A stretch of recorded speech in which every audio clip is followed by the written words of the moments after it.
అంతర్జాతీయ అంతరిక్ష కేంద్రంలో సాంకేతిక సమస్యల కారణంగా 9 నెలలకు పైగా చిక్కుకుపోయిన నాసా వ్యోమగాములు సునీత విలియమ్స్, బుచ్ విల్మోర్లో మార్చి 19న తిరిగి భూమికి రానున్నారు.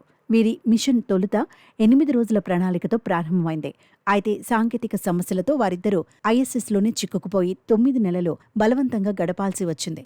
వీరి సుదీర్ఘ నిరీక్షణ నేపథ్యంలో వారికి చెల్లించే జీతం ఇప్పుడు చర్చనీయాంశంగా మారింది. Sunita Williams, Butch Wilmore GS-15 pay గ్రేడ్లో ఉన్నారు. జనరల్ షెడ్యూల్ వ్యవస్థలో ఇది అత్యున్నత స్థాయి.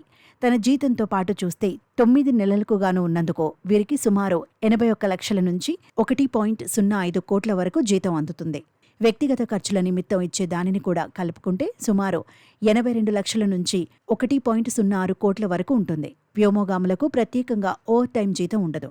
వారు ప్రభుత్వ ఉద్యోగులు కాబట్టి అంతరిక్షంలోని వారి సమయాన్ని భూమిపై సాధారణ పని దినంగానే పరిగణిస్తారు. ఐఎస్ఎస్లో వారి ఆహారం, ఇతర ఖర్చులను నాసా భరిస్తుంది.